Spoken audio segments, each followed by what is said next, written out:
అందరికీ నమస్కారం. మధ్యప్రాచ్యం ఈ పేరు వినగానే మనకి గుర్తొచ్చేవేంటి? నిరంతర ఉద్రిక్తతలో, సంక్లిష్టమైన రాజకీయాలు, ఎప్పుడు ఏం జరుగుతుందో తెలియని పరిస్థితి కదా. మరి ఇంతటి గందరగోళం మధ్య మన భారతదేశం తనదైన ఒక స్పష్టమైన వ్యూహంతో ముందుకు వెళ్తోంది. అసలు ఆ వ్యూహమేంటి? దాని ఎలా అమలు చేస్తోంది? పదండి ఈరోజు ఈ చిక్కుముడిని విప్పుదాం. ఆలోచించండి, ప్రపంచ శక్తిగా ఎదుగుతున్న మన దేశం నిప్పుల కొలిమిలా ఉండే మధ్యప్రాచ్య రాజకీయాలను ఎలా డీల్ చేస్తుంది? ప్రతి అడుగు జాగ్రత్తగా వెయ్యాల్సిన ఈ క్లిష్టమైన దారిలో భారతదేశం అసలు దేనిపై ఆధారపడి తన నిర్ణయాలు తీసుకుంటుంది? ఈ ప్రశ్నలన్నింటికీ సమాధానం ఒక్కచోట దొరుకుతుంది. అదొక కీలకమైన డాక్యుమెంట్. అదే 2026 ఢిల్లీ డిక్లరేషన్. భారతదేశం యొక్క మిడిల్ ఈస్ట్ స్ట్రాటజీని అర్థం చేసుకోవడానికి ఇదే మనకొక తాళం చెవిలాంటిది. అసలు ఏంటి ఢిల్లీ డిక్లరేషన్? సింపుల్గా చెప్పాలంటే ఇది మన భారతదేశం ఇంకా అరబ్ లీగ్లోని 22 దేశాల విదేశాంగ మంత్రులు కలిసి విడుదల చేసిన ఒక జాయింట్ స్టేట్మెంట్. మధ్యప్రాచ్యలోని కీలక సమస్యలపై వారి ఉమ్మడి వైఖరి ఏంటో ఈ డాక్యుమెంట్ చాలా క్లియర్గా చెప్తుంది. ఈ సమావేశం జరిగిన సమయం చాలా కీలకమైనది. ఒకవైపేమో అమెరికా ఇరాన్ మధ్య యుద్ధం మేఘాలు కమ్ముకున్నాయి.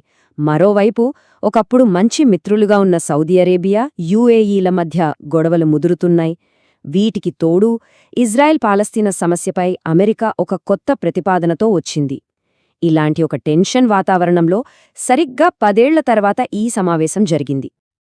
సరే, ముందుగా అరబ్ ప్రపంచంలోనే రాజుకుంటున్న అంతర్గత వివాదాలను ఈ డిక్లరేషన్ ఎలా డీల్ చేసిందో చూద్దాం. భారతదేశం ఎవరి పక్షాన నిలబడింది, లేకపోతే తనకంటూ ఉన్న కొన్ని సూత్రాలకే కట్టుబడి ఉందా?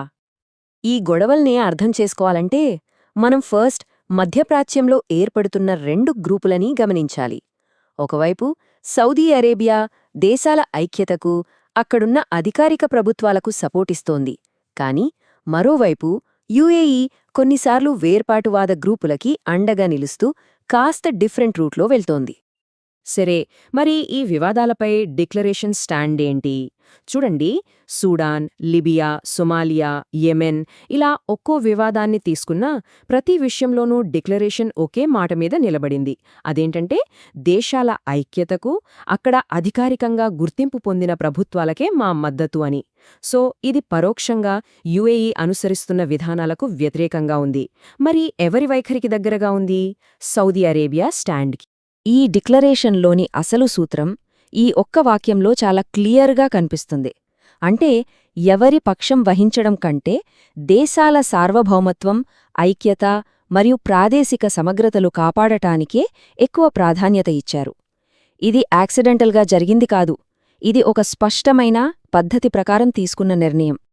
సరే, ఆ రీజియన్లోని అంతర్గత గొడవల సంగతి అది. మరి అమెరికా లాంటి పెద్ద శక్తులు ఇన్వాల్వ్ అయినప్పుడు భారతదేశం, అరబ్ లీగ్ ఎలా స్పందించాయి? ఇక్కడే అసలైన డిప్లొమసీ దాగి ఉంది. ఎందుకంటే కొన్నిసార్లు చెప్పిన మాటల కన్నా చెప్పకుండా వదిలేసిన మాటలకే ఎక్కువ పవర్ ఉంటుంది.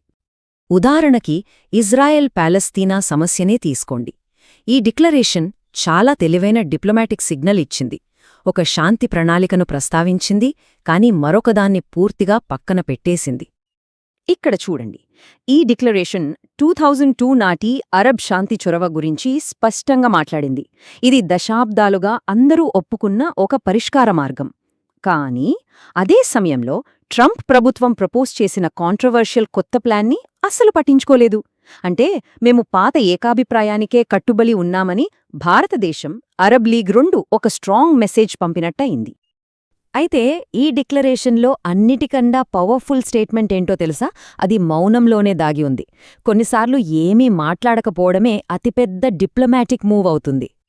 ఆ మౌనం దేని గురించంటే అమెరికా, ఇరాన్ ఉద్రిక్తతల గురించి.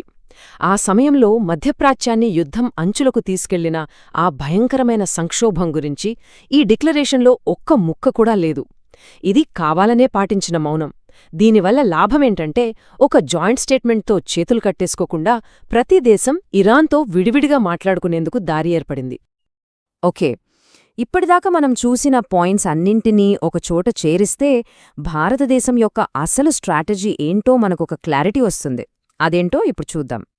భారతదేశం వ్యూహానికి గుండెకాయ ఈ ఒక్క నంబర్, $240 బిలియన్. ఏంటి ఈ నంబర్ అనుకుంటున్నారా? ఇదే మన భారతదేశానికి అరబ్ దేశాలకి మధ్య ఏటా జరిగే వాణిజ్యం. ఇంత పెద్ద ఆర్థిక బంధమున్నప్పుడు ఆ ప్రాంతంలో శాంతి, స్థిరత్వముండాలని మన దేశం ఎందుకు అంత బలంగా కోరుకుంటోందో మనకు చాలా స్పష్టంగా అర్థమవుతుంది కదా. దీన్ని బట్టి మనకు ఒక విషయం క్లియర్గా తెలుస్తుంది. భారతదేశం ఒక 2-స్టెప్ స్ట్రాటజీని ఫాలో అవుతోంది. ఫస్ట్ స్టెప్ బయలాటరల్ రిలేషన్స్, అంటే ప్రతి దేశంతో విడివిడిగా వాళ్ల రాజకీయాలతో సంబంధం లేకుండా వ్యాపారం, ఎకానమీ ఆధారంగా బలమైన బంధాలు పెట్టుకోవడం. సెకండ్ స్టెప్ రీజనల్ పాలిటిక్స్, అంటే మొత్తం ప్రాంతాన్ని ఎఫెక్ట్ చేసే పెద్ద సమస్యల మీద మాత్రం సార్వభౌమత్వం, స్థిరత్వం లాంటి ప్రిన్సిపుల్స్కే కట్టుబడి ఉండడం. ఈ ఒక్క వాక్యం మనం మొత్తం విశ్లేషణకు సారాంశం లాంటిది. భారతదేశం తన వాణిజ్య భాగస్వామ్యాలను, ప్రాంతీయ రాజకీయ వైఖరులను వేర్వేరుగా చూస్తుంది. రెండింటిని ఎప్పుడూ కలపదు. ఇది చాలా సున్నితమైన కాని చాలా ప్రభావవంతమైన డిప్లొమసీ. అయితే అసలైన ప్రశ్న ఇక్కడే వస్తుంది. నిరంతరం మారుతూ నిప్పుల కొలిమిలా ఉండే మధ్యప్రాచ్యంలో భారతదేశం అనుసరిస్తున్న ఈ సున్నితమైన బ్యాలెన్సింగ్ యాక్ట్ ఎంతకాలం వర్కౌట్ అవుతుంది? భవిష్యత్తులో వచ్చే సవాళ్లను కూడా ఇది తట్టుకుని నిలబడగలదా?